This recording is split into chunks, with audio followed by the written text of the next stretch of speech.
I'm Madison Clark, 29, 6 months pregnant, and until that night, I thought I understood what home meant. Denver sunsets had been kind to us lately, those thin orange ribbons that thread the Rockies and make every window look like stained glass. My brand new apartment, our apartment, caught the light just right. Guests said it felt like a Pinterest board, eucalyptus tucked in a matte black vase, a little neon "hello" sign above the bar cart, the soft hum of a record player spinning a Sinatra cover. Someone laughed in the kitchen, someone else clinked ice with a wooden spoon, a neighbor I barely knew whispered, "It's gorgeous," and I floated on that word for a second longer than I should have. I'd made sliders. I'd arranged strawberries like hearts around a bowl of chocolate. I'd even ironed the white table runner, though nobody irons anything anymore.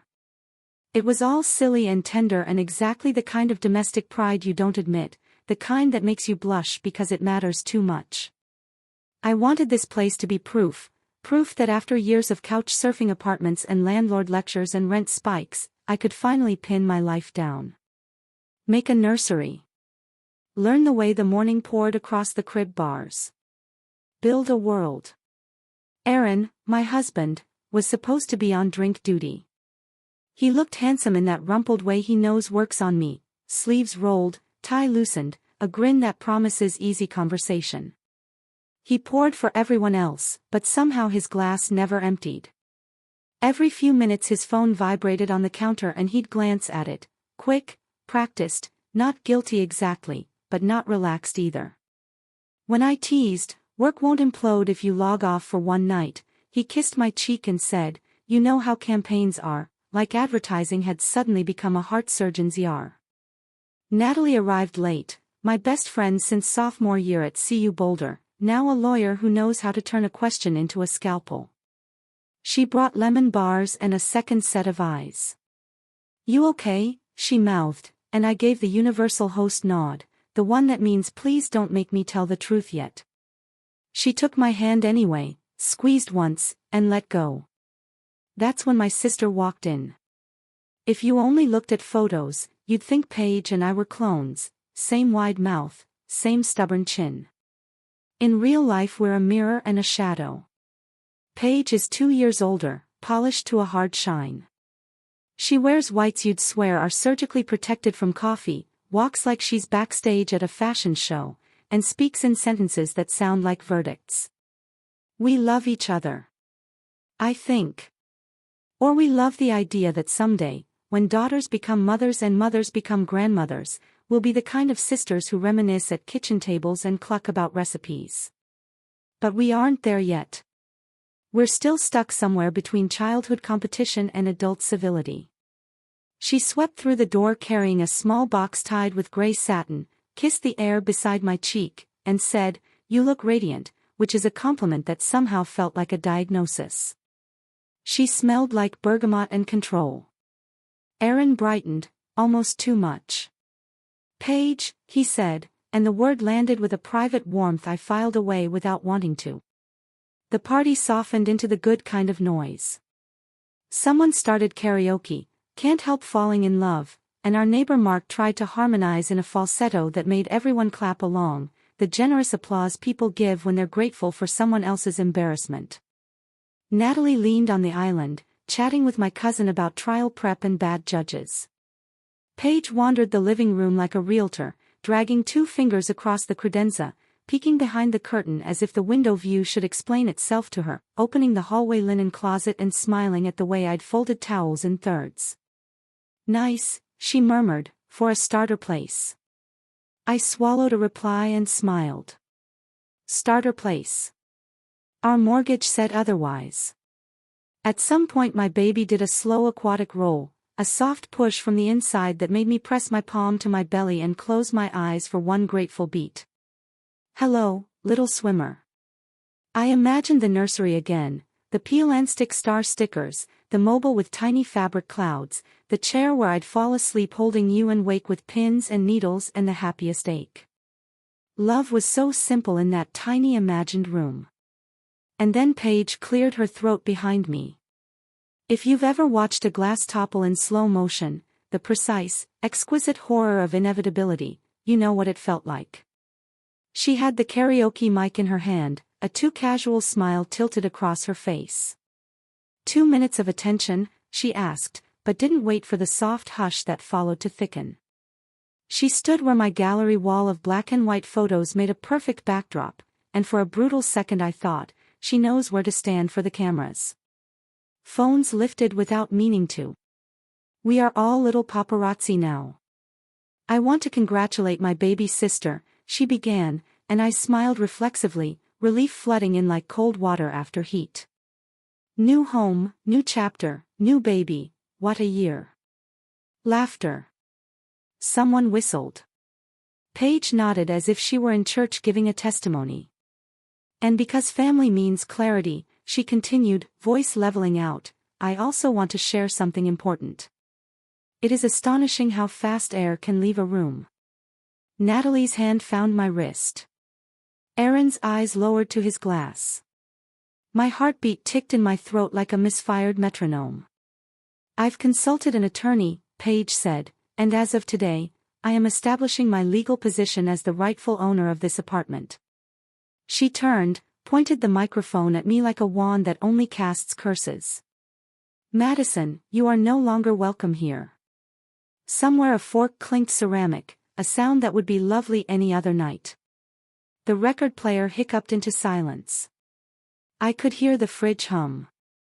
Heat flooded my face so quickly I thought I might faint, and for an absurd second I pictured myself as a Victorian heroine, collapsing onto the fainting couch I don't own. I didn't move. No one did. The room became a photograph. Paige, I said, but the word came out papery. She smiled with all her teeth. It's not personal. It's administrative. She angled the mic away, confiding to the crowd, you know how these things are. I helped with the down payment. We agreed, she gestured vaguely between Aaron and me. It's complicated. The worst part wasn't her lie. It was the quick, hungry flicker in our guests' eyes, the way people lean toward a fire, the ancient human thrill of drama that isn't theirs. I felt it too, the vulgar fascination, and hated that I understood it in the instant it tried to devour me. Aaron didn't speak. He rotated his glass like he was reading the future in the wine, and the red haloed the rim and left a stain on his skin where the sun had browned him. He looked preoccupied. As if the timing was inconvenient, not impossible. Something inside me folded, then sharpened. Natalie's voice arrived like a handrail. Put the mic down, Paige. Calm. Courtroom calm. Paige tilted her head. I have documentation. She tapped her tote bag. And a key. She lifted it, silver flashing. A few guests gasped, the small, breathy sound people make when the magic trick becomes vulgar proof.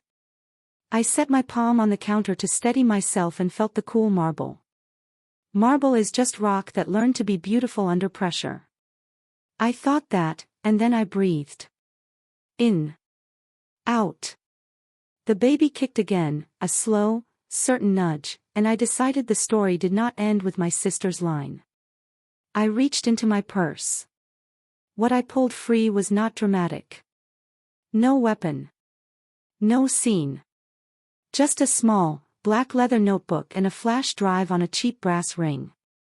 The notebook's elastic snapped against the cover with a sound like a tiny gavel. Paige's eyes flicked to it, Aaron's did too, quickly, then away, the way people look at the sun through their eyelashes. Administrative, I repeated, voice steadier. Great. Then we'll be precise. I set the notebook on the island, open to pages hedged with tabs, green, yellow, pink. I have always been that woman. The one who keeps receipts not because she expects a fight but because order is a love language. Every text. Every email. Dates and times and a little circle where a phone call became a recording, because Colorado is a one-party consent state and grief can teach you the law faster than school. Paige laughed, a brittle, television laugh. Madison. My name sounded like a reprimand. This is tacky. Clarity, I said, borrowing her word and polishing it. You wanted clarity. Something skittered across Aaron's face, fear, maybe. Or the sudden understanding that inertia is a decision. Mads, he said softly, the nickname like a rope tossed over a cliff, too late to stop the fall. He set his glass down. The red ring it left on the marble looked like a target. I didn't open the notebook to show the others, the screenshots of a forwarded mortgage contract I never authorized, the email thread labeled property docs that traveled between my husband and my sister at 2:13 a.m., the text where Paige wrote, "She doesn't need to know, we'll handle it." I didn't press play on the soft, almost tender audio where Paige said, "Once she's out, we'll renovate." I already have a contractor, the sentence that had made me sit upright in bed with my heart bucking like a startled horse. I didn't have to, not yet. The night didn't need spectacle. It required something colder, a line in the sand, a record that would not be erased by anyone else's version. Tonight, I said quietly, we're going to finish our sliders and sing off-key and pretend we didn't forget the salad in the fridge. Tomorrow, we'll talk about your key, Paige. And about consent. And about fraud. I let the last word settle, heavy, factual, a stone in a clear glass. Paige's smile shrank a millimeter. The room exhaled in confusion. Natalie's mouth tilted into the kind of smile she saves for depositions. Aaron rolled his shoulders like a man who has just discovered a weight he can't charm away. Paige lifted the mic again as if she might push the story forward with a louder voice. You're embarrassing yourself, she said. Probably, I said, because humility can be a weapon too. But not in writing. I slid the notebook back into my purse, dropped the flash drive into the smallest pocket, and straightened up slowly, feeling all 31 weeks of my daughter's quiet insistence. I looked at Paige. I looked at Aaron. The future looked back at me from two familiar faces and asked me who I was. The record player clicked, the needle moving home. Someone coughed. And then, as if the room itself remembered how to be a room, Mark started humming again, softly this time, like a lullaby for adults who had seen too much. I could have left. Instead, I picked up a lemon bar, dusted my fingers with powdered sugar, and tasted something bright and tart and real. War, I realized, doesn't always begin with shouting. Sometimes it begins with a notebook, a baby's slow kick, and the decision to stay standing. The morning after the party, I woke up with the sour taste of powdered sugar still on my tongue and the weight of Paige's words pressing down on my chest like an anvil. My apartment, which had felt like a sanctuary just 24 hours earlier, now felt like a crime scene where trust had been murdered. Aaron was already in the kitchen, moving with that irritating calm he adopts when he doesn't want to be questioned. He was making coffee, whistling under his breath. The casualness of it made me want to scream. Are you seriously just making coffee? I asked, my voice sharp enough to slice the silence. He froze, spoon midair. What do you want me to do, Madison? Tear my shirt off and charge at her like a gladiator. It was a party. I didn't want to make a scene. A scene. My laugh came out brittle, broken. She stood in the middle of our home and declared it was hers. And you didn't say a word. Aaron rubbed his temple. We'll sort it out, okay? Paige has always been dramatic. She doesn't mean half the things she says. But that's where he was wrong. Paige always meant exactly what she said, she just had a talent for disguising cruelty as confidence. Natalie called an hour later. She didn't bother with small talk. You need to see a lawyer, she said, her tone clipped, surgical. And you need to do it yesterday. I sank onto the couch, my hand instinctively resting on my stomach as if shielding my baby from the conversation. She has no case. She can't possibly. Madison, Natalie cut me off. She waved a key in your face. That means she has access. And access is dangerous. If she walks in tomorrow, changes the locks, moves her furniture in. Guess who the police will believe? The person holding the papers. Do you want to fight this from a position of strength, or from the sidewalk with your belongings in trash bags? Her words hit harder than Paige's mic drop. Trash bags. Sidewalk. Me, standing pregnant in the cold, while neighbors peeked through blinds. My baby kicking inside me while I begged strangers to recognize the truth. The image was so vivid it made my skin crawl. That night, I couldn't sleep. Aaron snored softly beside me, but my mind played reruns of every conversation I'd overheard between him and Paige. The hushed phone calls. The way his eyes darted when I mentioned mortgages. The faint smell of her perfume on the passenger seat once, which he'd shrugged off as just coincidence. It all fit together now, like jagged puzzle pieces snapping into place.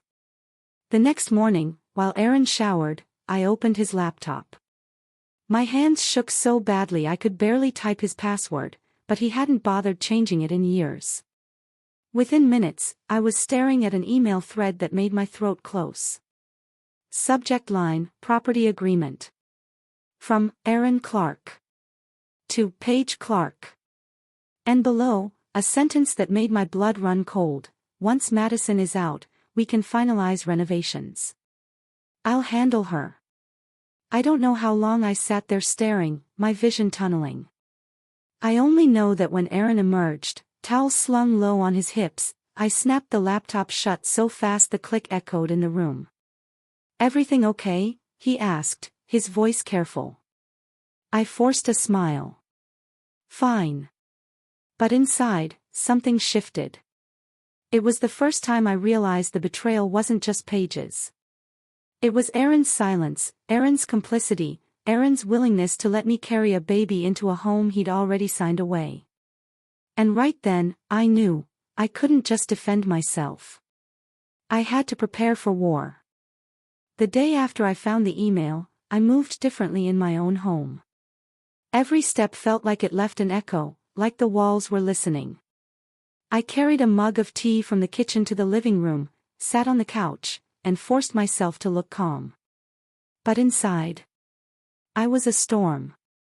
My heart was pounding so hard it felt like my baby was swimming through a thunderstorm. Aaron shuffled in, wearing his usual work uniform, blue dress shirt, sleeves rolled up like he was too busy saving the world to bother with buttons. You okay? He asked, casual as ever. Fine, I lied. My voice sounded like sugar poured over glass, sweet but sharp enough to cut. I'd read enough true crime books to know, never let your enemy know what evidence you have. Aaron wasn't my husband anymore, not really. He was a suspect. That afternoon, when he left for work, I turned my apartment into a war room. I opened my notebook, the same one I'd flashed at Paige during the party, and began cataloging everything. Emails. Texts. Voicemails. Even the damn receipts from brunches Aaron had claimed were work meetings, but were actually rendezvous with Paige, disguised as real estate consultations. Each page filled like ammunition. Green tabs for conversations. Pink for financial records. Yellow for anything with a signature. I wasn't just a wife anymore. I was a strategist. Natalie came over that evening. She dropped her leather briefcase on the table and pulled out her laptop. Okay, she said, her tone brisk. First things first. Does your name appear on the mortgage? Yes, I said, too quickly. She raised an eyebrow. Madison. I swallowed. Yes, and no. The truth was uglier. My name was on some documents, the bank statements, the utility bills, but when I dug deeper, I realized Aaron had revised the original mortgage contract. The version filed with the county clerk listed only his name. Natalie's jaw tightened. That's fraud. If your sister pressured him, if he doctored documents without your consent, we can fight this. But you need proof he altered it. I have emails, I said, my voice trembling but steady. On his laptop. He told her, once Madison is out. Natalie's fingers froze on her keyboard. Her eyes snapped to mine. You have it in writing? Yes. Her shoulders dropped in relief. Then we have leverage. He can't bury you without burying himself. For the first time since the party, I felt a flicker of power. But that night, when Aaron came home, I played dumb. I kissed his cheek, asked about his day, even laughed at one of his lame office stories.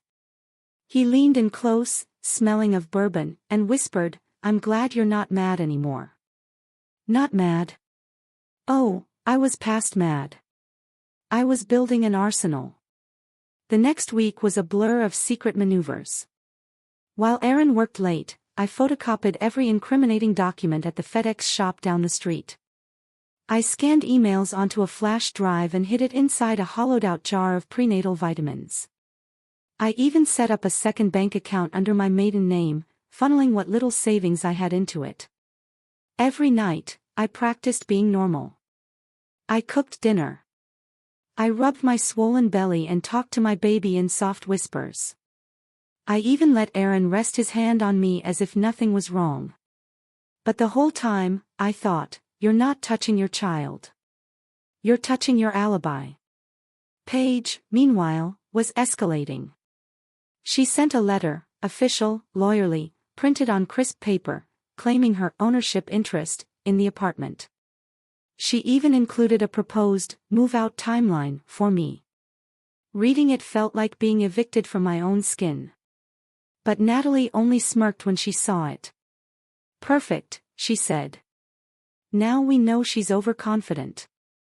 Let her dig her hole deeper. Still, the tension at home was unbearable.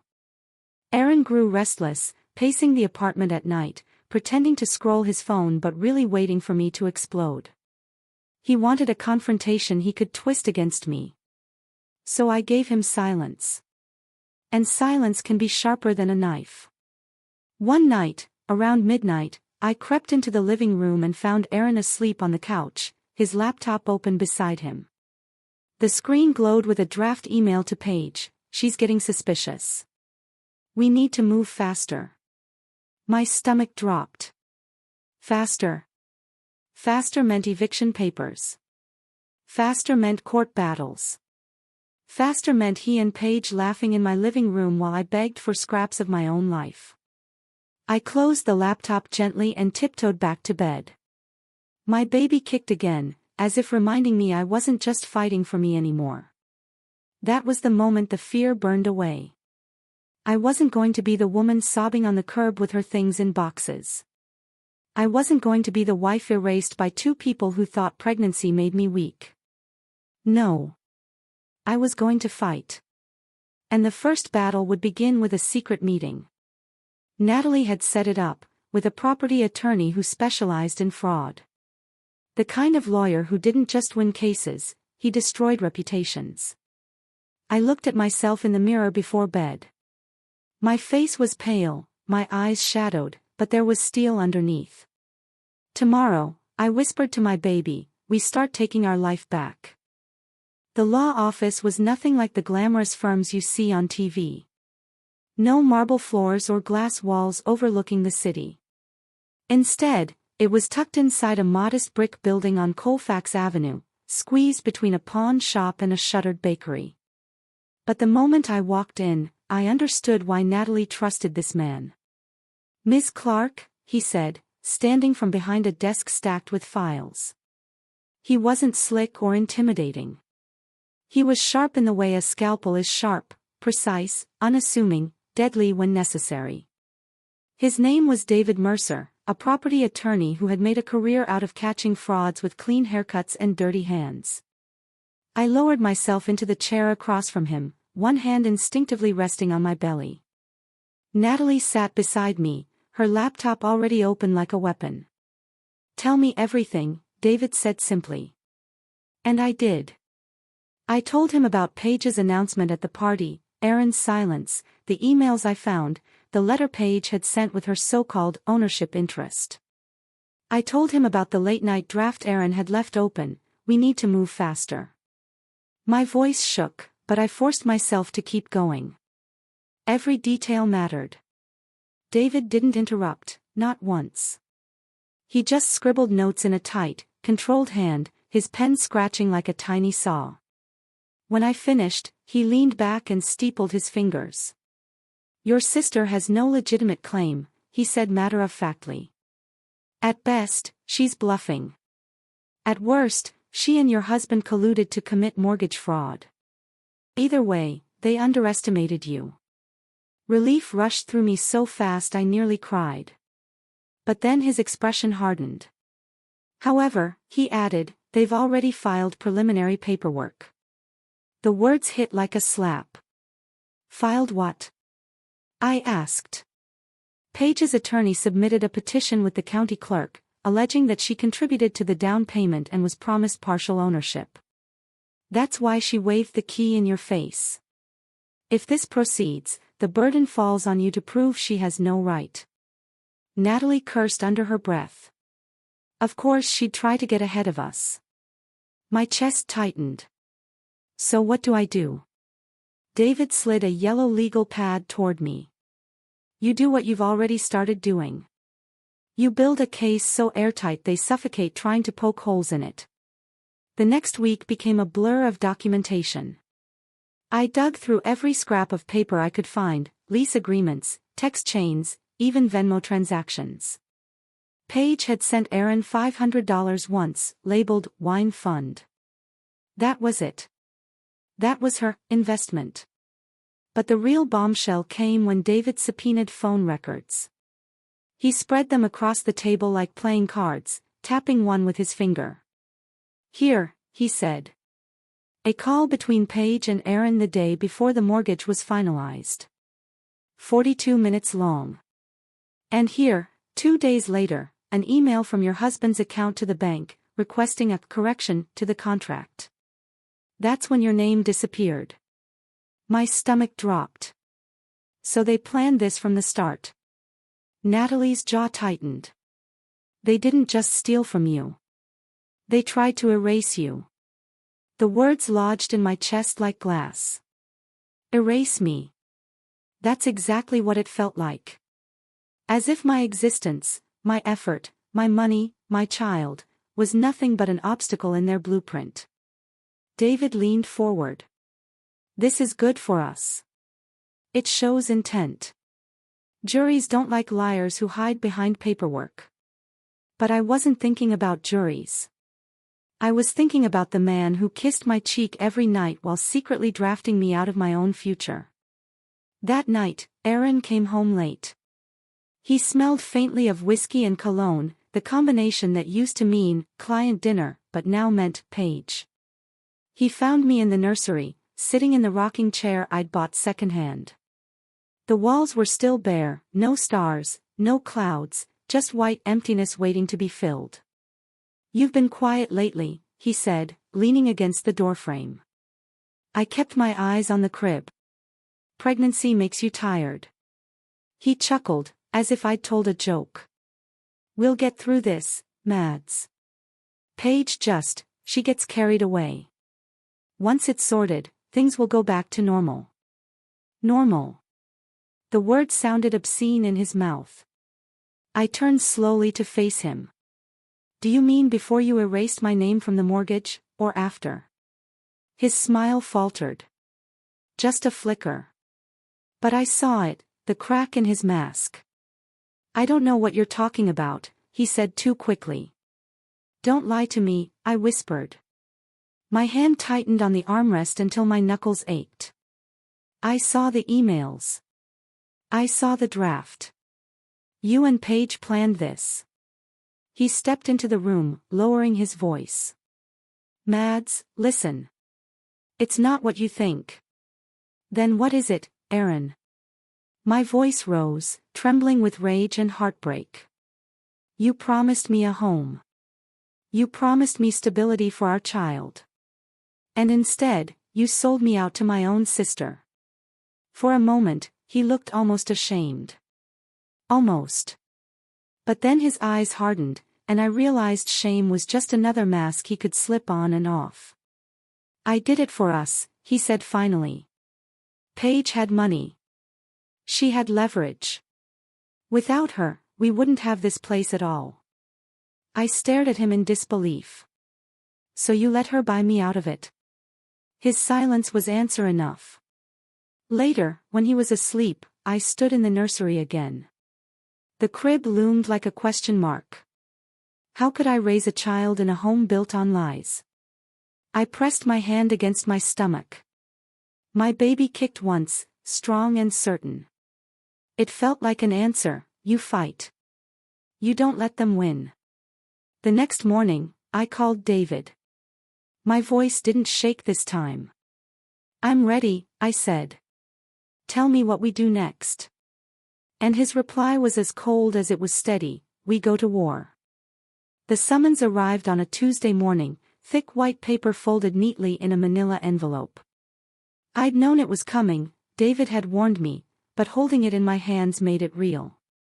Paige wasn't bluffing anymore. She had filed for ownership rights in my apartment. I sat at the kitchen table, the document spread open like a roadmap to hell, while Aaron poured himself coffee. He didn't look surprised. He didn't even ask what it was. He just said, "This doesn't have to get ugly." "Too late," I replied, my voice low. By the weekend, word had spread. My mother called in a panic, her voice crackling over the phone. "Why is your sister saying you're trying to steal from her? She posted something online." I closed my eyes. Of course Paige would.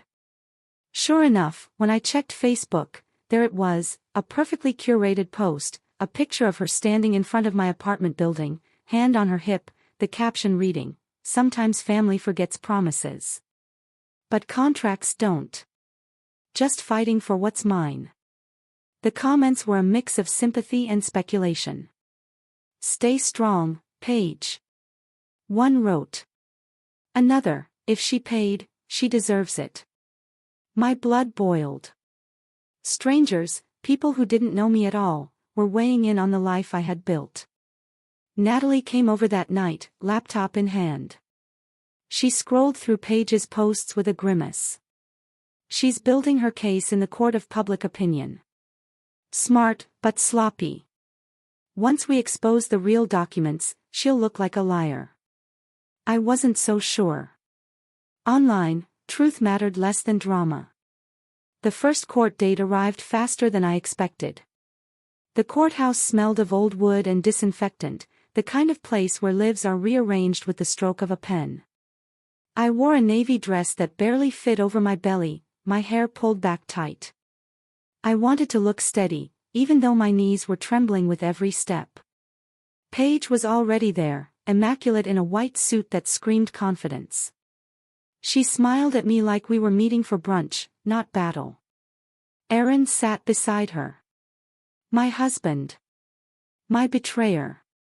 Natalie leaned close. "Don't look at them. Look at the judge." Always. The proceedings began. Paige's lawyer painted her as the generous sister who had rescued us from financial ruin, claiming she had provided significant funds for the down payment and been promised co-ownership in return. I sat still, nails digging into my palms. Lies stacked on lies. When it was David's turn, he rose slowly, adjusting his glasses.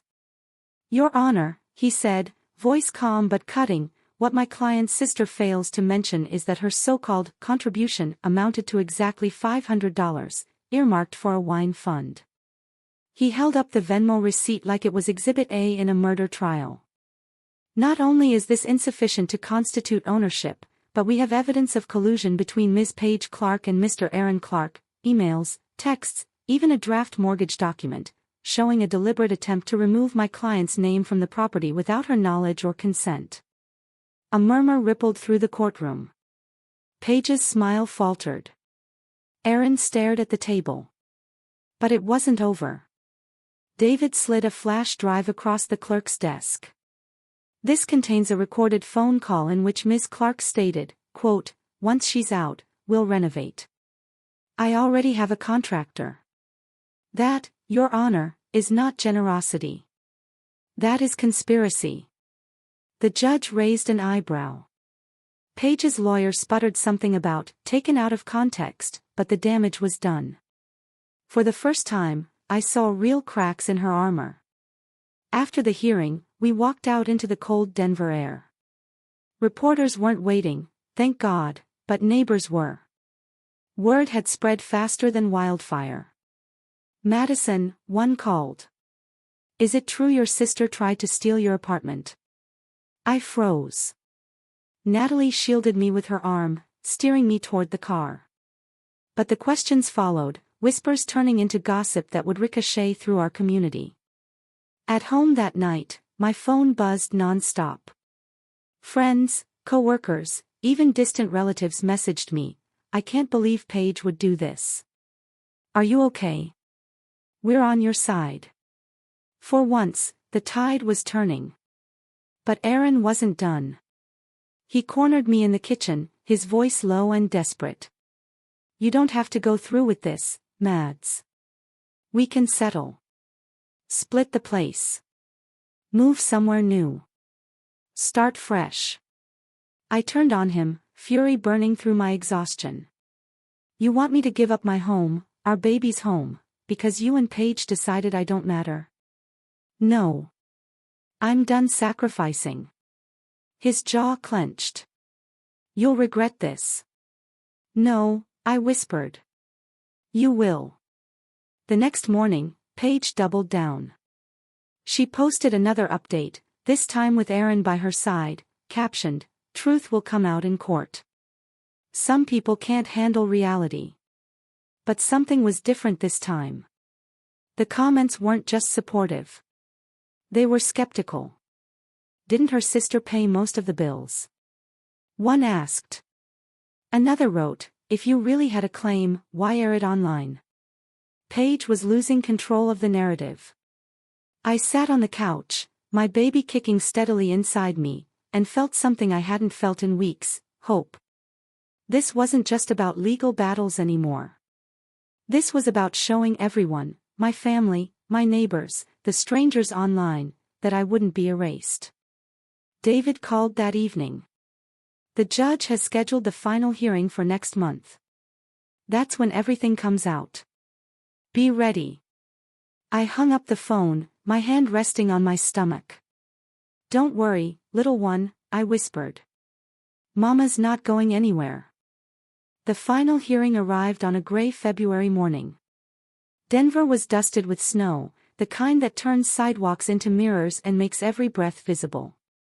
I buttoned my coat over my swollen belly and walked into the courthouse with Natalie at my side, David striding just ahead.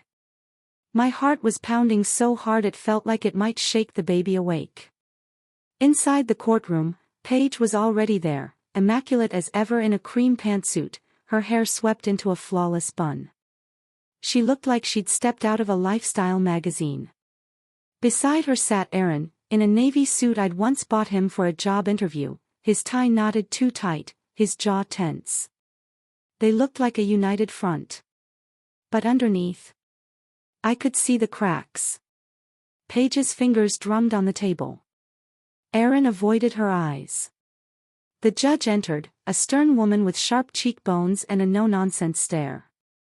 Let's proceed, she said. Paige's attorney went first, once again painting her as the generous sister who had rescued me with financial help, only to be betrayed when I failed to honor our alleged agreement. He gestured toward her dramatically. My client only wants what is fair. Fair. The word nearly made me laugh out loud. Then it was David's turn. He rose slowly, his voice calm but carrying the weight of every truth I had gathered. Your Honor, he began, this case is not about fairness. It is about fraud. My client, Madison Clark, poured her savings, her labor, and her heart into this home. She is 6 months pregnant, preparing for her first child, when her own sister and her husband conspired to strip her of everything. They plotted in secret, altered mortgage documents without her consent, and even drafted messages outlining their intent to remove her. This is not generosity. This is theft. He clicked the remote in his hand, and the projector lit up.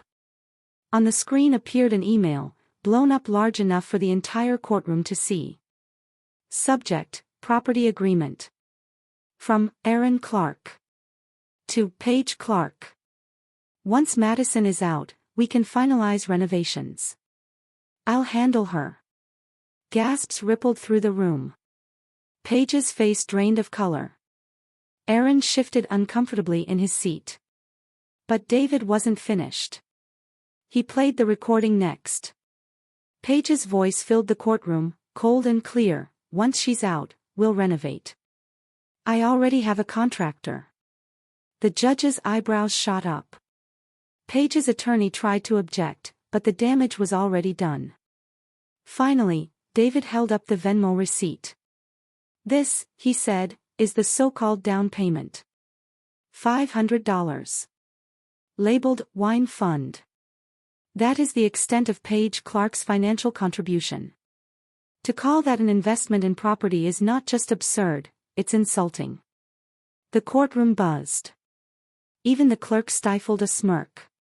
When it was my turn to testify, I stood slowly, one hand on my belly. My voice trembled at first, but then I found my strength. I spoke about the nights I stayed up budgeting, the hours I worked to save for the down payment, the joy of finally opening the door to my own home. And then I spoke about the betrayal, the silence of my husband, the lies of my sister, the humiliation of being told in front of friends and family that I was no longer welcome in my own home. By the time I finished, the courtroom was silent. The judge leaned forward, her expression unreadable. I've heard enough, she said. The next moment stretched like hours. My heart pounded in my ears. Paige's lips moved in a silent prayer. Aaron stared at the floor. Based on the evidence, the judge said firmly, this court finds that Paige Clark has no legal claim to the property in question. Furthermore, the evidence suggests collusion between Paige Clark and Aaron Clark to commit mortgage fraud. This court recommends that both parties be investigated further by the district attorney's office. The gavel struck. The sound echoed like thunder. It was over. I won. The aftermath was a blur. Paige stormed out, her heels clicking furiously against the marble floor. Aaron tried to follow her, but she yanked her arm away, her face twisted with fury. For the first time, they looked less like co-conspirators and more like enemies. Natalie hugged me so tightly I thought she might crush me. You did it, she whispered. Outside, the cold air bit my cheeks, but it felt like the first real breath I'd taken in months. Reporters had gathered this time, microphones thrust forward, questions flying. Madison. How do you feel about the verdict? What's next for you and your husband? I paused, one hand on my belly, and looked straight into the cameras. I feel free, I said simply. And as for my husband, he made his choice. Now I'm making mine. That night, I packed Aaron's things into boxes. I didn't scream. I didn't cry. I just folded his shirts, stacked his shoes, and left them by the door. When he came home, his face crumpled. Mads, please, he begged. We can fix this. I shook my head. You already tried to fix it, with her. You don't get another chance with me. He left without another word. Weeks later, I sat in the nursery, finally hanging the peel and stick stars on the wall. The mobile of clouds swayed gently above the crib. For the first time, the room felt safe again. As I settled into the rocking chair, my baby kicked, strong and steady. We did it, I whispered. We fought back. And we won. The house was mine. The future was ours. And the sister and husband who had tried to erase me. They were nothing more than ghosts in the story of how I became unbreakable. 3 months after the verdict, Denver finally began to thaw. The snow melted into rivulets along the sidewalks, and tulips started poking their heads out of the soil. Inside my apartment, the one they tried to take from me, life felt new again. The nursery was finished. Pale yellow walls, stars scattered across the ceiling, the rocking chair by the window where morning light streamed in. I'd sit there for hours with my baby girl, Emily Grace, nestled against my chest, her tiny breaths soft and steady. Sometimes I'd close my eyes and think about everything that had happened, the party, the betrayal, the courtroom. It felt like a bad dream I'd woken up from, but the lesson stayed with me. People often imagine betrayal comes with fireworks, with slamming doors, screaming matches, broken plates.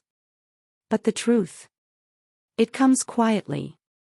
In emails drafted at midnight. In signatures forged when no one's looking.